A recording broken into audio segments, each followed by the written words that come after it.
Hey guys, welcome to the RAMZPAUL bonus show. This is our Tuesday show. It's great to be here. I hope you all had a great Memorial Day weekend. It was a rainy and cool weekend here in Northwest Arkansas. We're supposed to get a rain for a couple more days and the sun will return. Then I'm sure it will get hot as usual. I don't really care for the summers here. The spring and fall is a wonderful time in Northwest Arkansas, but the summers are pretty dang hot. So it's good to be here with you guys. It's good to see you. And we'll go, if you're new to the RAMZPAUL show, we go through the news of the day, what's ever out there. The show's better when you interact. There's different ways you can interact. YouTube has SuperChats. Rumble has Rants. There's a Powerchat feature here. I appreciate those. And then Streamelements has a tip feature. So check that out. And as a reminder, tomorrow evening, we have the Wednesday wrap up with Z-Man. And we're going to take a look back at COVID. That should be interesting. Not just COVID itself. I'm going to have the show also on YouTube. So we're not going to really discuss the disease that much. We're going to discuss the reaction to COVID, how people responded, how the government responded, how we had censorship, how we had all these Karens running around as totalitarians. There's that. That's what I want to focus on tomorrow. I'm not sure what YouTube censorship still has on COVID, but we won't really get into, the nature of the vax and all that. But I'm looking forward to it. Those shows seem to be getting better every week. And again, if you have a question for tomorrow night's show, just send in a power chat. Send that early, and then we'll have the question beforehand. And we take all the questions at the end. And usually that's how I do these shows. I think it flows a little better when I take the super chats and rants at the end. So if you guys have some, I'd love to have some. I really do appreciate it. I'm 100% user supported. I do not take advertisements. I do not have sponsors. I don't have a sugar daddy. Putin is not paying me. Soros isn't paying me. USAID is not paying me. So in some ways it's good. I can just be legitimate and say what I think. And I do appreciate that. All right, and I think let's just get right into it. We'll get into a little bit of the what's happening. Trump was really upset yesterday. Let me just take a look at this here.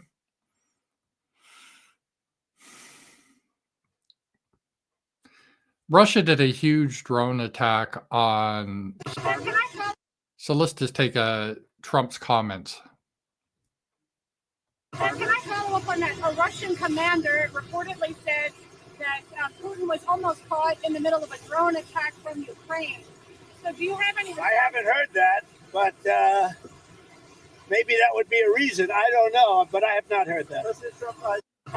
So Trump saying he didn't hear that.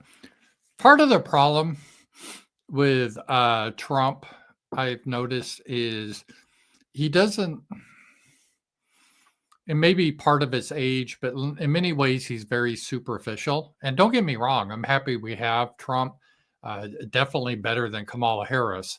He's a disruptor, and he's going to go down, I think, in history as one of the larger-than-life figures. But he does have some weaknesses. He's not a very deep thinker, and he really doesn't understand a lot of the issues. He acts just based on his gut, which can be good at times because then you don't get paralyzed, where you get paralysis of analysis, we call it, where you have to look at all the data and you spend so much time looking at the data, trying to make the right decision that you never make a decision, or as Trump will just make a decision. And this was in regard to, because yesterday it showed Trump appearing angry at Putin. Remember, Putin's gone crazy. I don't know what's happened. And it's strange because Trump phrased it in such a way, he was assuming because he gets along with Putin on a personal level, somehow that would translate into politics or what happens in actions. And that's not how things always work. And frequently in diplomacy, world leaders are polite with each other. They will meet each other, shake hands, but then behind the scenes, they try to stab each other in the back. That's just normal. And I think Trump gets a little confused at that sometimes, because in America, we used to have, I don't know if it's that way anymore, there used to be more of a, your word is your honor, and your handshake would seal the deal. And even though you didn't have a written contract, you wouldn't back out on it because you're an honorable man. If you had a good relationship with a person, that made a big difference. We're going away from that a little bit, just based on we're no longer a high trust society. But in diplomacy, it was never that way. So while Trump, he likes to brag, he's got all these great relationships with Putin and the president of China, Xi, and the dictator of North Korea, and all this, how he gets along with all these people. And he does with the Europeans too, Macron, Starmer. In person, they're all friendly. But that doesn't mean anything, really. And it's like that Trump thinks because he has this great relationship with people, there's some obligation to translate into actions. And I know Trump wants the war to end, and I think for some good reasons. Some political. I think politically, it's good for his legacy. He could be seen as a peacemaker. Nothing wrong with that, but I think that's part of it. He's got an ego. Again, most people in politics, they want to be there unless they had an ego. So I don't hold that against him. But, Trump is larger than life. So I think that's a big part of it. But also Trump says he's just tired of the killing. And I believe him. I don't, you could have a couple of agendas. And I don't think he likes to see all these Ukrainians or Russian soldiers dying. Millions of people have been killed on both sides. It's been a bloodbath. It's not good. I don't like to see it either. So Trump would like a peace. Well, that's nice. I guess who doesn't? But the problem is what is the peace? That's where the rub is. With Ukraine, it's like they want Russia out of the Donbass and Crimea because they consider that their territory, whereas Russia considers the Donbass and Crimea because of a vote to be their territory. And both sides are unwilling to compromise. They're both dug their heels in. So while Zelensky can be nice to Trump, although it's harder for Zelensky, he doesn't have the social skills. Zelensky's a weird dude, but Putin's a little bit smoother and can deal with Trump a little bit better than Zelensky. But Trump puts a lot of weight on personal relationships, which isn't necessarily a bad thing. But at least when it comes to foreign policy, it doesn't really mean that much. And Russia's at war with Ukraine, and Ukraine has done multiple drone attacks against Russia. They have attacked Moscow. They've attacked energy facilities with drones. And just recently, it was reported they attempted to assassinate Putin with drones. Putin was in a helicopter. There was a drone attack, and the Russian, I guess, anti-air defense shot down the drones. But that's a pretty, that's an aggressive act. And Russia, they've been attacking Ukraine, Kiev, and other places because they're at war. This is what you do when you're at war. So just because Putin had a nice talk with Trump and said he wants to be friends and why can't we get along? And I think Putin meant that, but that doesn't mean that Putin's not going to fight the war. There is no ceasefire. There is no agreement. So I'm not sure why Trump thought Putin was really crazy here. And then we have this situation that Trump didn't know. It was reported that Putin was almost assassinated. And I knew it. A lot of people knew it that follow this conflict. And I know Trump has a lot on his mind and to do, but this war is an important thing and he should have this basic information. But it sounds like he's not getting this information. And he has people in his administration like Kellogg that seems to be opposed to Trump's agenda. Trump came in as an American first. Why are we in this stupid war? This is Biden's fault. If I had my way, we wouldn't be in this war. Okay, well, Trump, you had your chance on day one, pull out.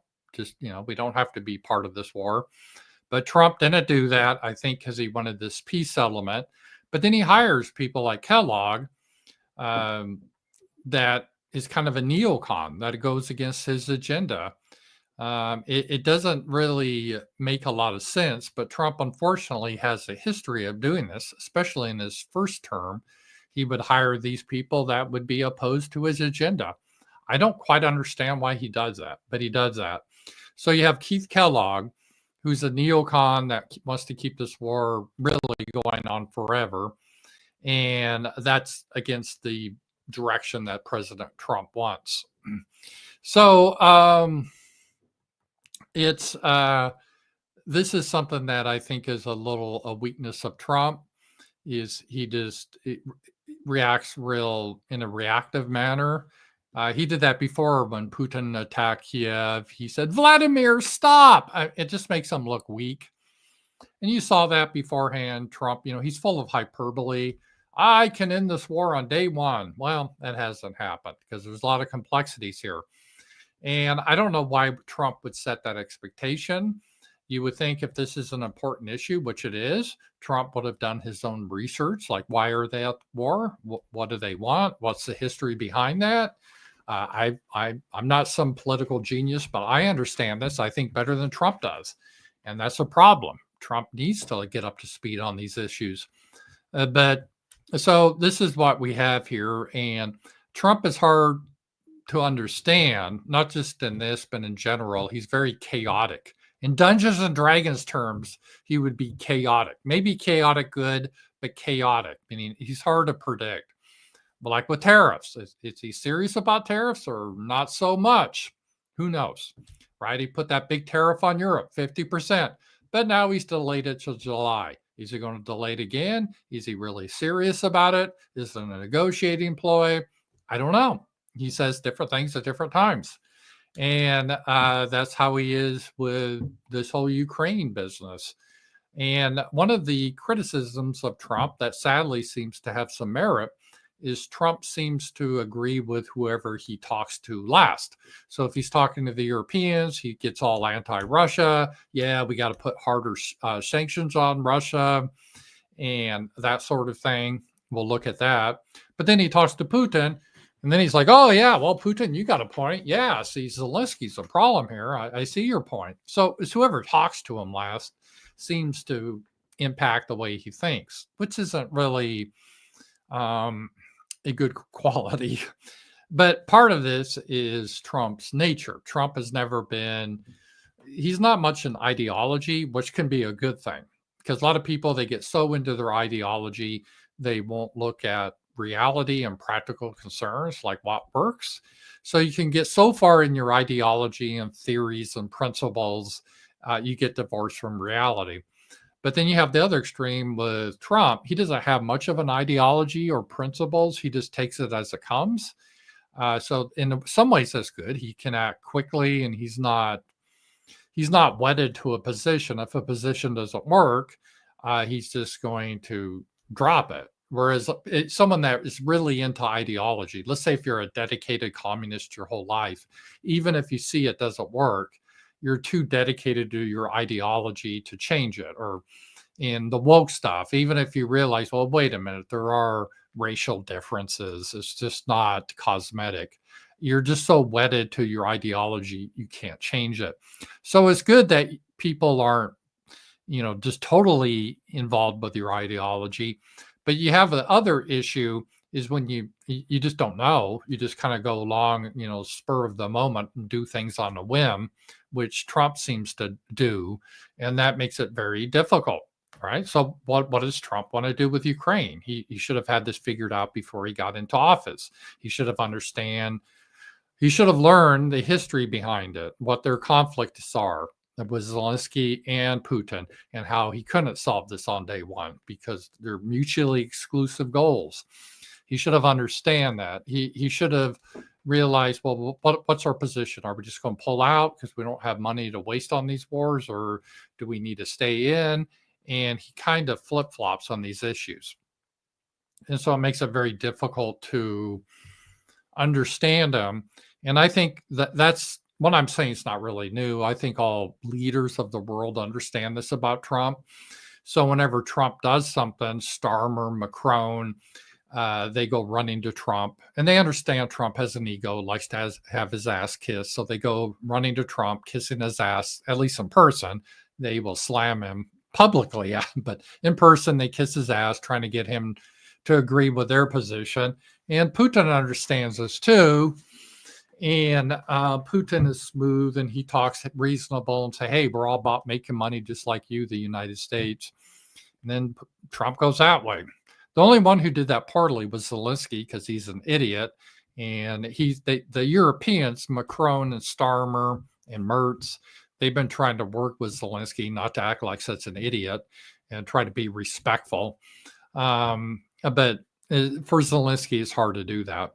So that's where that is. But the war continues, and Russia is winning the war. All right, let's just take a look here at some of the harsh sanctions that people are talking about. Lindsey Graham has 82 co-sponsors on a bill that would hit countries that buy Russian oil and gas with tariff sanctions. Energy sales are Putin's financial lifeline. President Biden refused to apply these secondary sanctions. It's time for the United States to act. Lindsey Graham is a huge neocon. I don't know why. I don't know if because they have pictures of him. I don't know. I'm not going to speculate. But he's strange. And let's just put it that way. And what they mean by this is that any country, so we have sanctions on Russia, but those sanctions really haven't done much, because what happens is Russia has, let's say, a lot of oil. And oil is a commodity, right? It's in a barrel. You don't really care if it comes from Saudi Arabia or from Canada, the United States. I mean, there's types of grades of oil, so I'm simplifying it. But, a barrel of oil is a barrel of oil. What do you care? It's a commodity. That's why they price it at the same rate. So they have these barrels of oil, and we have sanctions. Oh, we're not going to buy your oil, Russia, and France. We're not going to buy your oil, or Britain. We aren't going to buy your oil. And Russia's like, okay, we'll sell our oil to China. China uses a lot of oil. They're big manufacturing. India is pretty big. They buy the oil, and they're happy to buy. They're the two big ones, but there's a lot of other countries, but they buy the oil from Russia. And then in many cases, what happens is, like India, when this first started in 2022, India would buy the oil from Russia, and they turn around and sell the same oil to Britain. So Britain, France, and a lot of other countries that have sanctions on Russia, they're still getting oil from Russia. They just get it in a roundabout manner. They just get it through a middleman. And so I guess what these guys want to do is somehow put sanctions on like countries that buy oil and gas from Russia, but that's half the world, including big countries like China and India.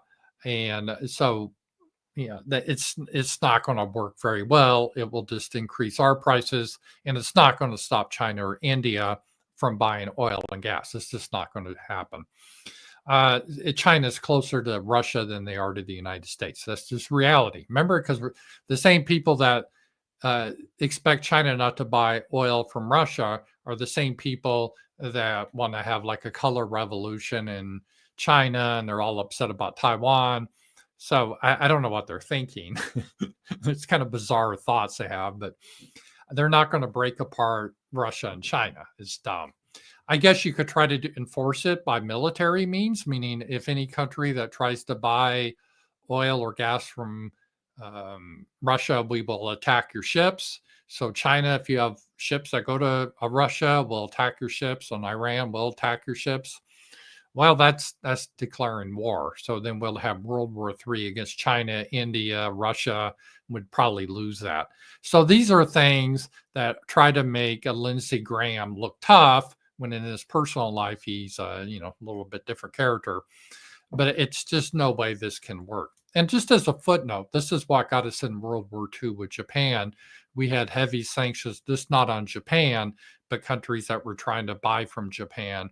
And Japan felt very trapped, and they thought, they had to attack Pearl Harbor. So you're playing with fire when you do that sort of dumb things. But that's where we are with Russia. All right, let's look at some foreign policy stuff here. Looks like Tommy Robinson is out of prison. That's good. He went to Britain. Is a totalitarian state. You can go to prison in Britain for speaking your mind. They do not have free speech in Britain. They would disagree. They have free speech, and you can say whatever the government agrees with, you're allowed to say. That's their definition of free speech. Yeah, but so they threw him in prison. I don't know. Maybe they're hoping Muslims would kill him, but here he is. You've been incarcerated in this horrible place since October. Can you tell me, first of all, how are you? How are you feeling, boss? I feel good. Unfortunately, in a country that doesn't believe in free speech, being a citizen journalist, this place is an occupational hazard. It's ridiculous. 16 years ago, when I first started speaking out against Islamic rape gangs that were plaguing this country, from that point on, I faced relentless attacks from the British state, wielding lawfare as a weapon in order to silence me. I have never been convicted by a jury. Every one of my convictions have been handed down to me by judges. The lucky thing with this, everyone got to see the film. I have to say a thank you to Elon Musk, because without X, if we didn't have X, everyone would just think I lied. No one would have got any other narrative. Fortunately, I think, 167 million people saw the truth. So that gagging order, these attempts at censorship, to silence, to cancel people, it hasn't worked. You've attempted to lock up the truth, and that truth has been echoed around the entire globe. It couldn't have been any more successful. I knew exactly what I was doing when I released. So good news that he's out of prison. And yeah, I know he's a Zionist, but he was thrown into prison criticizing the Islamic rape gangs in Britain. And Britain, they don't want that to be spoken about because they were trying to replace the white population, and they don't want to get the white Christian population nervous, so they try to censor the truth. And it's a sad situation Britain has come into. So let's take a look at Charlie Kirk was there, and he had some comments to make about this. So we'll take a look at this. And again, if you guys have any questions, Powerchats or Rants, Rumble has Rants. I appreciate those. There's Powerchats, and YouTube has SuperChats. All right, so let's just take a look at Charlie Kirk.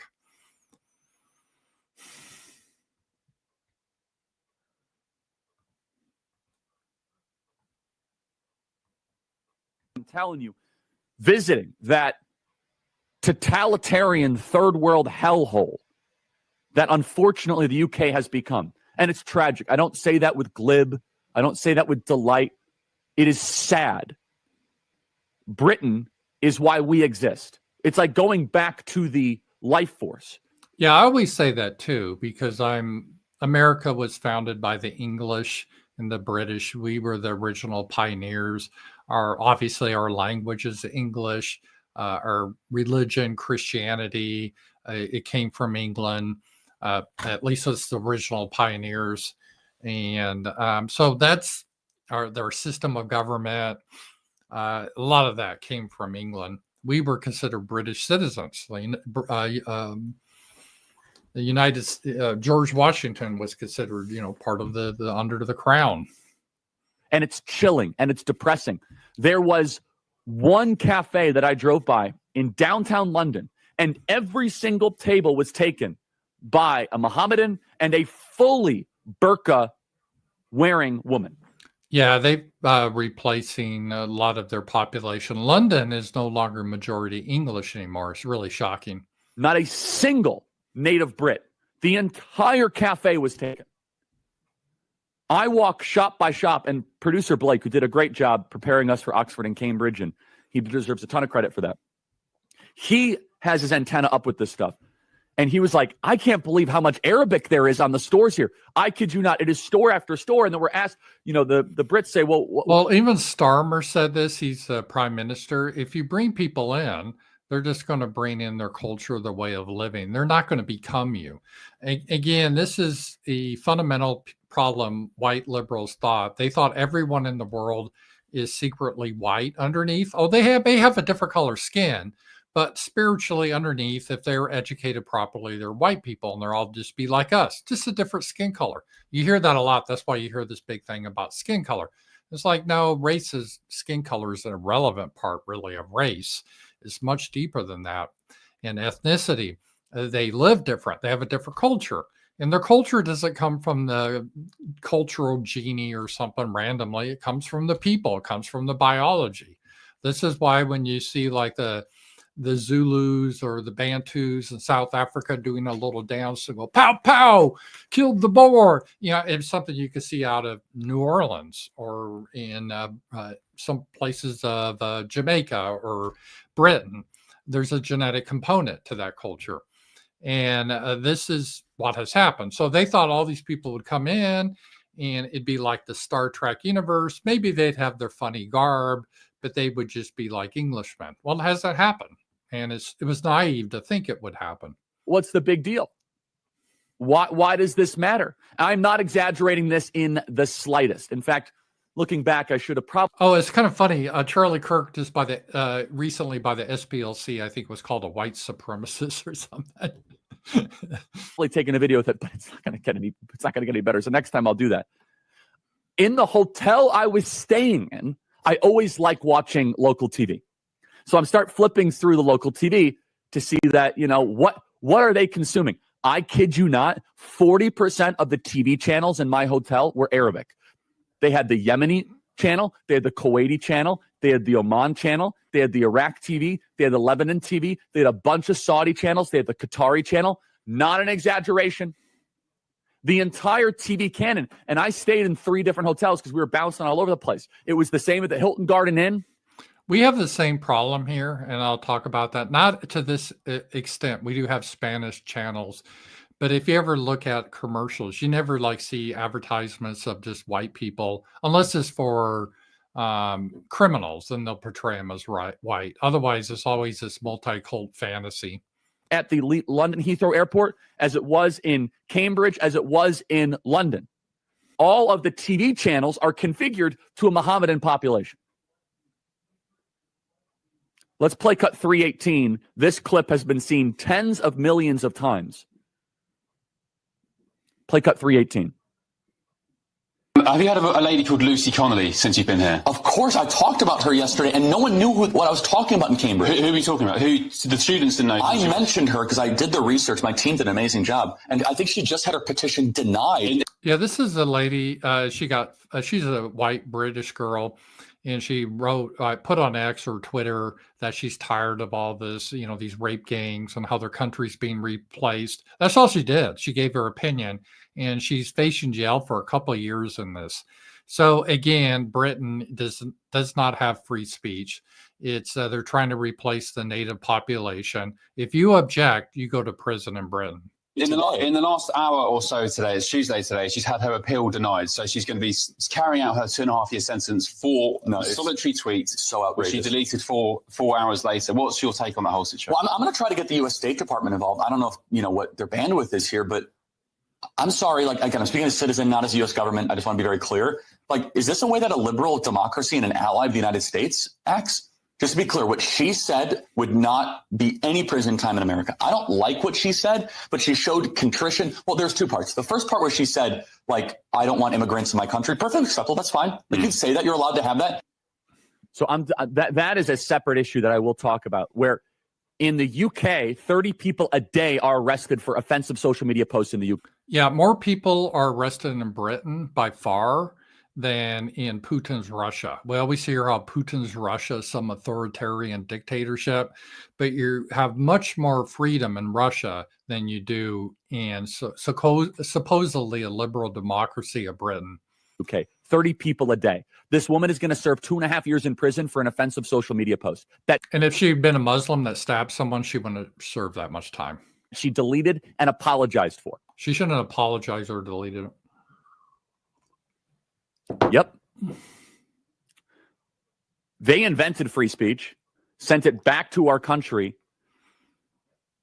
There's so much wrong with that country, and it is not worthy of making fun of. I mean, you can have some laughs and some comedy, but it is depressing. It is dark.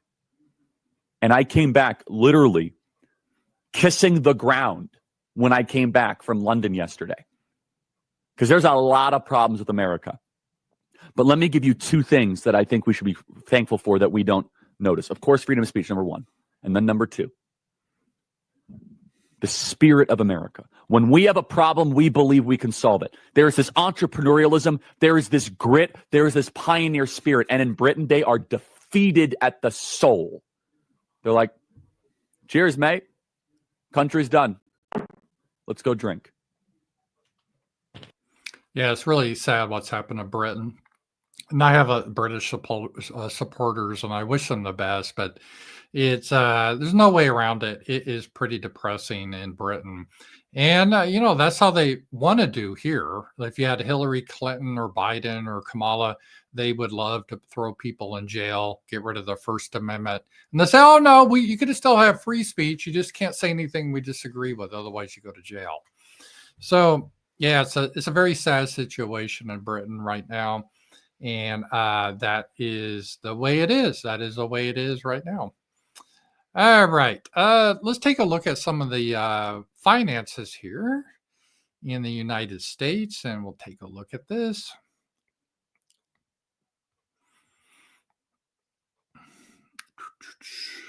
I always like this guy, cat turd. Doge found huge payments to the Taliban, and we can't still get the Republican crooks in Congress to codify the cuts. And Elon got really black-pilled about this. I think Elon is getting out of this. The whole Doge thing, it failed.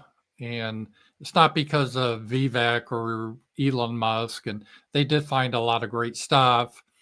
And I guess it succeeded in that level. But the problem is our country is very corrupt, the people that run it, Congress, and they're not going to make the cuts. They won't. So it's all symbolic. It was a waste of time. And this one guy, I don't agree with him on everything, but I think this was an interesting analysis. It's a little black pill, but it's reality. He said, we're not broke because of math. We're broke because of corruption. This week, Elon Musk declared his intent to step away from politics, citing he's done enough and sees no reason to spend his money on politics. And this has fired a lot of speculation. But then you saw people tweeting, it kind of confirmed that he's just tired of this. He sees there's really no... Something I realized beforehand, I was always skeptical of Doge because I had been through this before. It wasn't my first rodeo.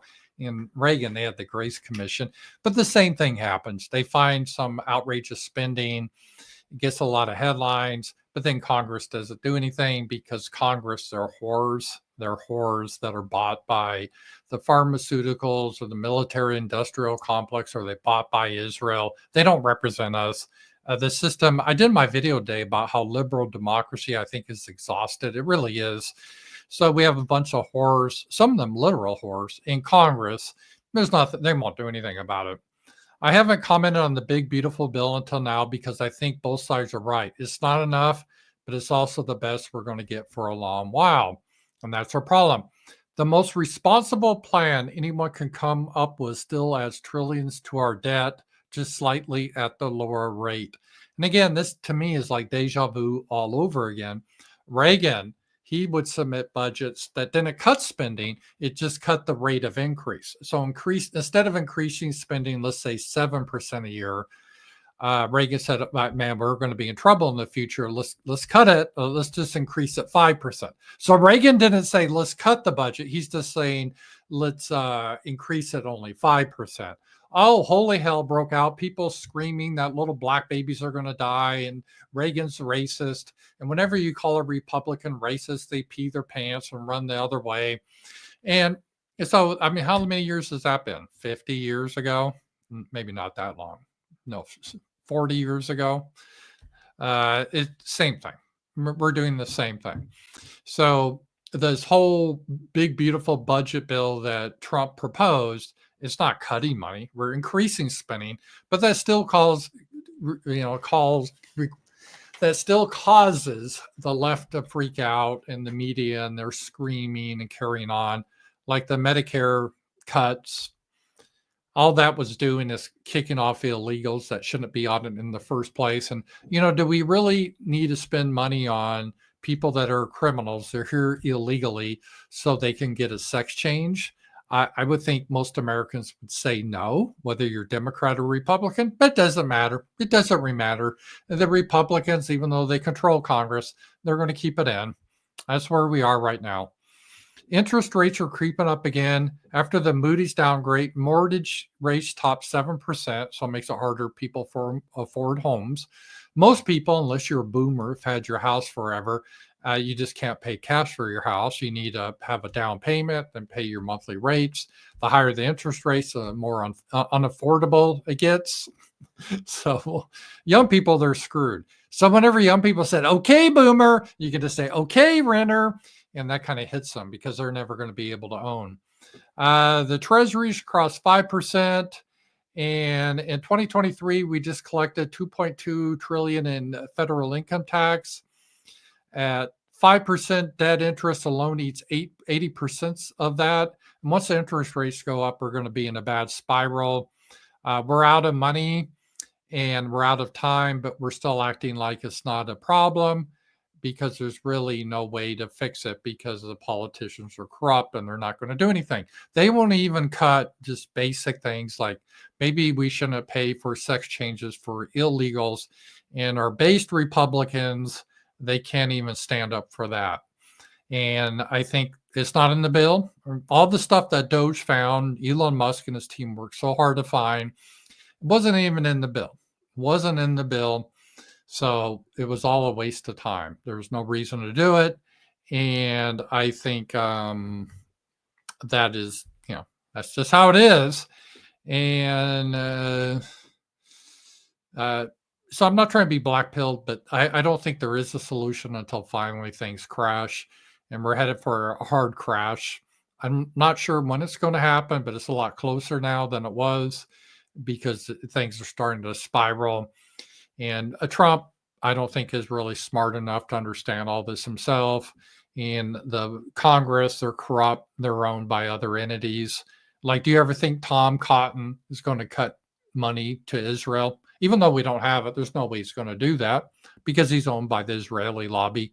He doesn't represent people from Arkansas. We have no control over him.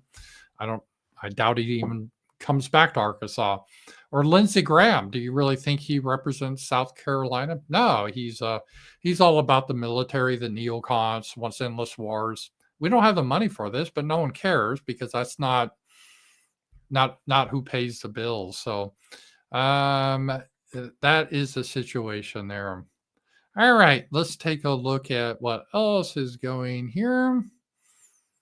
The penny. Treasury sounds death knell for penny production. 1 cent coins are expected to stop entering circulation early next year. So businesses will round prices up or down. I bet they round them up. Yeah, the penny, just because of inflation, is kind of not worth it. It costs more to make a penny than a penny's worth. So we are seeing the end of the penny. It's kind of a sad day, but you knew this was coming. All right. I think Elon Musk, when I was talking to him, even though he's black-pilled, I think he decided to try to be a little bit, do the stuff he likes, like Mars, and focus on X. And there's the old saying, instead of bitching about the darkness, instead of cursing the darkness, you should light a candle. You should do something to make it better. So we can curse the darkness, no pun intended, but the way forward is what we can control. Elon Musk can't control the politicians because they're bought. Unless we fundamentally change the system, we can't change that. Tom Cotton is owned by a foreign power. Lindsey Graham is controlled by people. We can't do it. So the only thing that we can do is focus what we can change in our lives. And Elon Musk, he's looking at X money. So this would be really cool. Maybe a competitor to PayPal, and there's Stripe, and now X money would be good. And hopefully, if it's under Elon Musk, you won't be canceled from this if you have the wrong views. So they're still in beta testing right now. They're being very careful. Obviously, anything that has to do with financials. But that definitely could be, I think, a a big item. So that would be good if that happens. All right, let's just see here if I have any super chats or rants. Okay, no. All right, let's go on here. Yeah, here's this lady that was jailed for the tweet. This guy's, the situation in Britain, and this is another, a lot of countries are this way now. Mother Lucy Conley jailed over racist Southport tweet, loses her appeal and faces another 2 years in prison. And she wrote about they need to mass deport all these Muslims that are causing problems in Britain. And you can't say that in Britain. So she went to jail. And again, they want to do this in America if they have their way. It's a very, very, very sad time that's happening there. But that is in Britain. Let's take a look at South Africa. South Africa, they're doing a tribal dance again. Here they are. Shoot to kill, kill 'em. So this is a political leader doing a little funky dance, calling for the murder of white people, and which the media says is not happening. And even after we're allowing some refugees in, they're still doing their funky dance, calling for the raping and murder of white people. And the ADLs, SPLC, they support that. They have no problems with that. And let's see here. What else happened in the United States? We had a shocking shooting here. Let's just take a look at this. Let me just, and then I'll show you the shooting, and then we'll see what event caused it. So here it is. Chicago Tribune, at least 11 people were taken to the hospital after shooting Sunday night in South Carolina beach town, authorities said.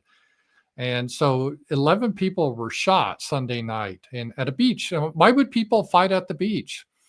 So it's a mystery. Well, let's take a look at the event that caused it. And it was called, well, I can't show it because there's a couple of basically nudity or somewhat nudity, but it's a bunch of blacks showing their ass twerking and so forth. It's called Boat Da Rock by Jackie O.G. Friend's annual birthday and hosted by Mr. Live Life. Music by DJ P Money.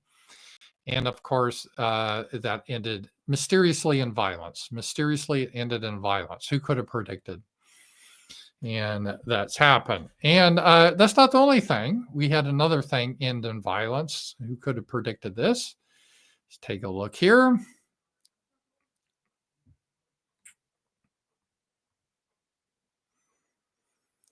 And this is Memorial Day 2025, marked by gun violence and public chaos.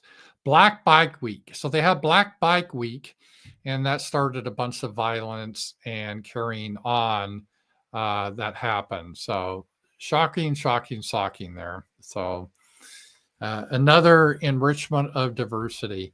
And we kind of forget what we have, and it's shocking when we see another culture.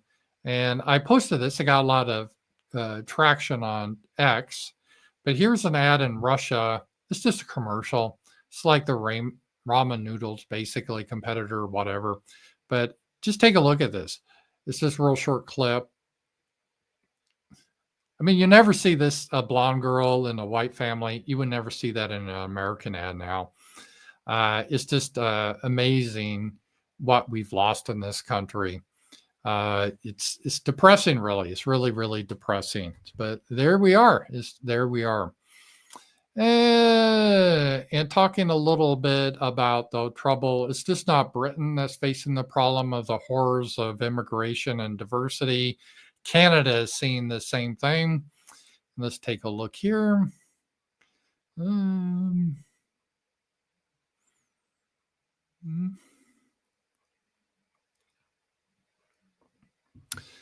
All right. And Jill, I've had her on my show. This has been this way for at least 20 years now.